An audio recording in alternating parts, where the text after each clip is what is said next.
Hi everybody, today I'm going to be discussing the article Familiarity Breeds Distortion, the effects of media exposure on false reports concerning media coverage of the terrorist attacks in London on July 7, 2005. Just a brief introduction. False memories and traumatic events are the focus of this article. The current study seeks to examine the relationship between memory distortions and traumatic events. Specifically, this article really wants to understand how media can have an influence on memory distortion. False memories are heavily discussed in the background of this article. By definition, false memories are memories that an individual remembers different than the original event.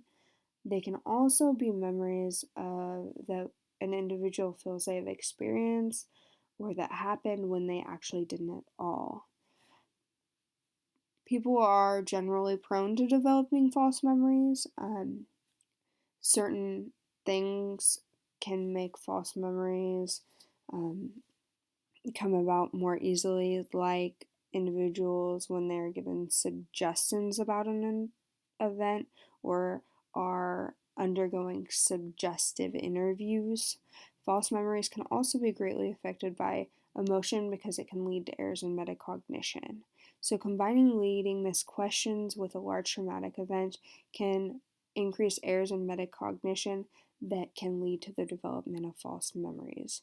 Individuals who are also more prone to things like imagination, disassociation, can have an increased belief in counterfactual events. There's a three-stage model of false memories, an explanation as to how individuals can believe they have memories that are not their own. Stage 1 states the event must be one that an individual believed could happen.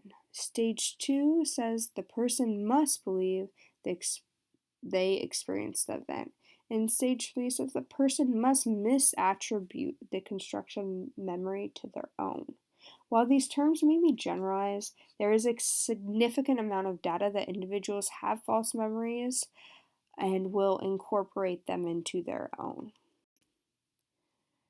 An availability heuristic is also a very important part of the development of false memories, or believing an event was experienced, or believing details of an event that did not actually happen. An availability heuristic states that people will make judgments about the likelihood of an event based on how easily an example, instance, or case can come to mind. In relation to this study, catastrophic events receive mass amounts of media attention, making memories of the event easily retrievable.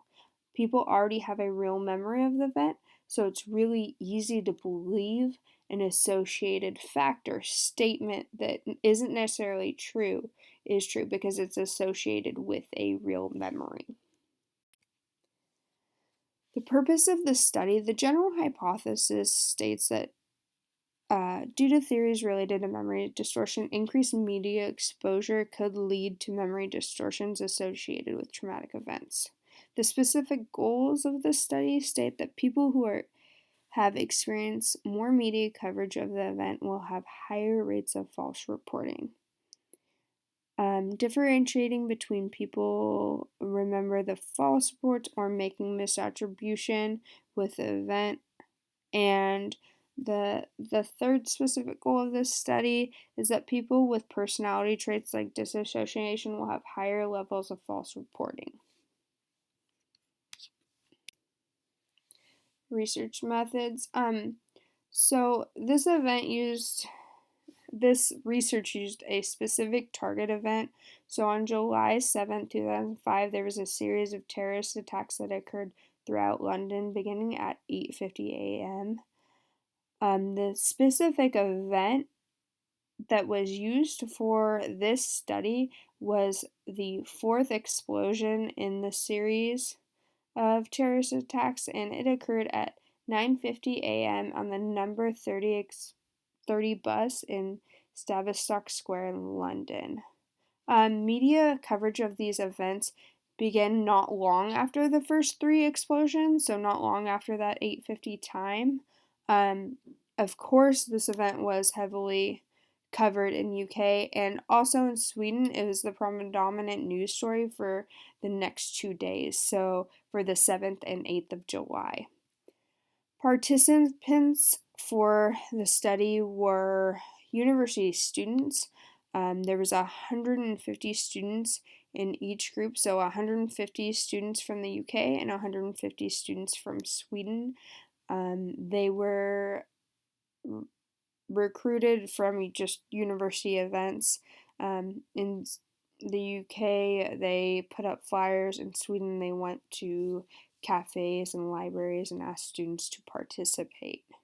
If they personally knew an individual who had been affected by this event, they were asked not to participate in the questionnaire, so they didn't have a personal connection to the event. The design was set up. It was a 2x3 independent group design. So the location of where the individuals live, so the UK and Sweden, and then footage type. And so there was 3 different footage type: televised footage of the aftermath, computerized reconstruction, and closed circuit television of the actual explosion.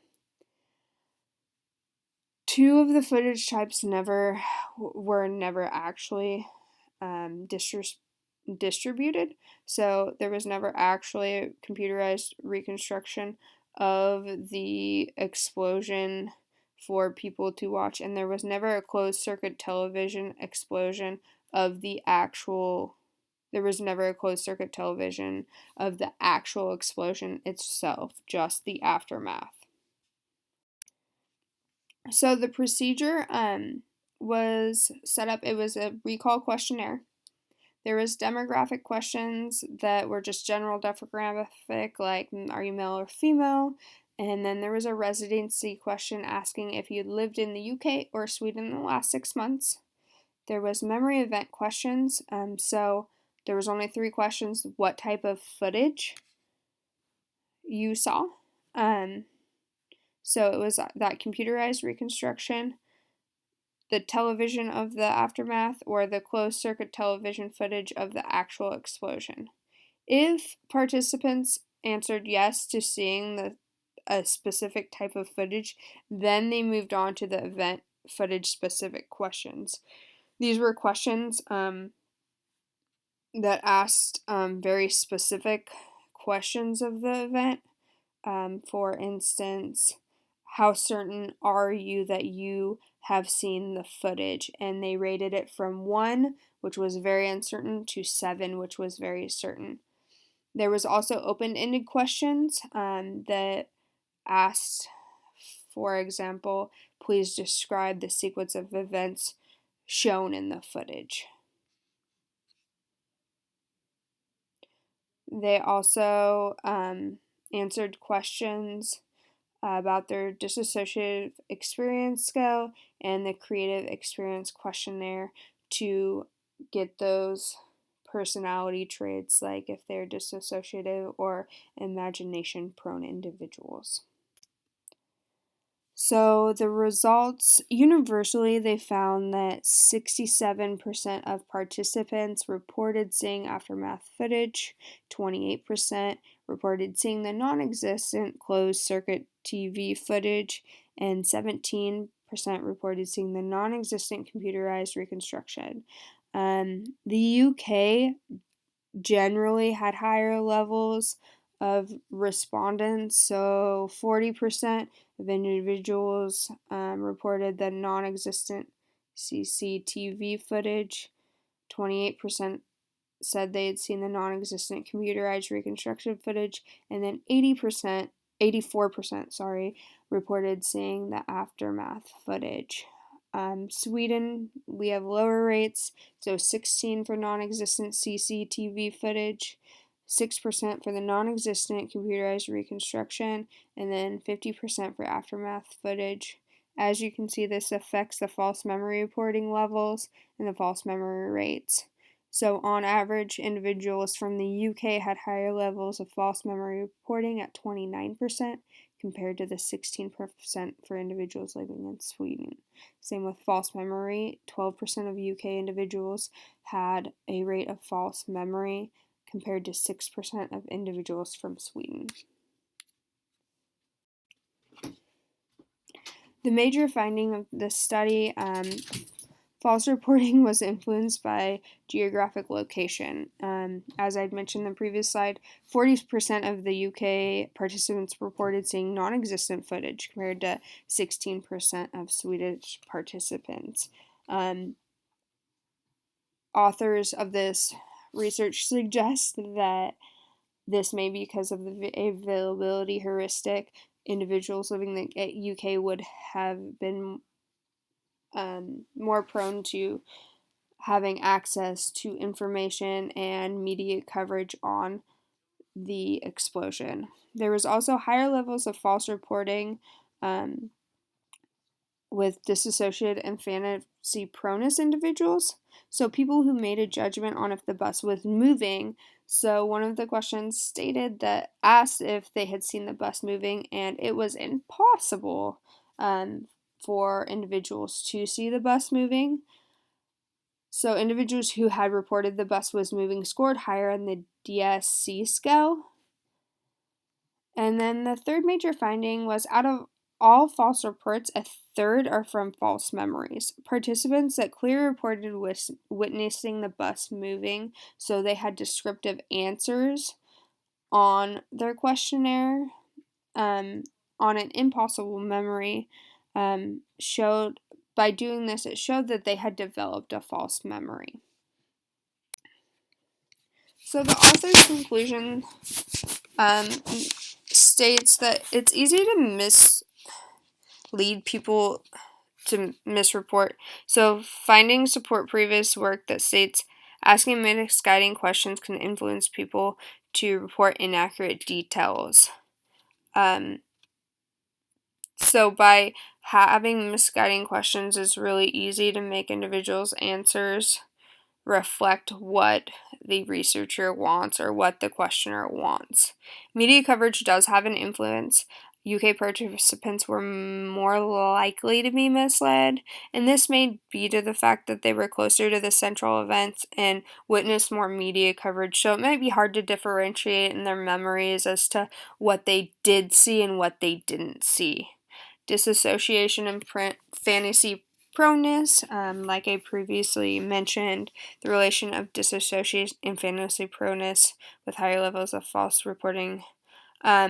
Their findings are important because this can help with treatment and therapy and witness interviews. Knowing people that have these personality traits are more prone to reporting false reports can help future research and things like therapy. There were quite a few limitations on this study. One really important one being that research cannot control access to information. So individuals might have sought out additional information regarding explosions. While there was the closed circuit TV of the actual explosion or no computerized reconstruction, they could have sought out other internet or media resources that made it really hard to differentiate what they didn't see.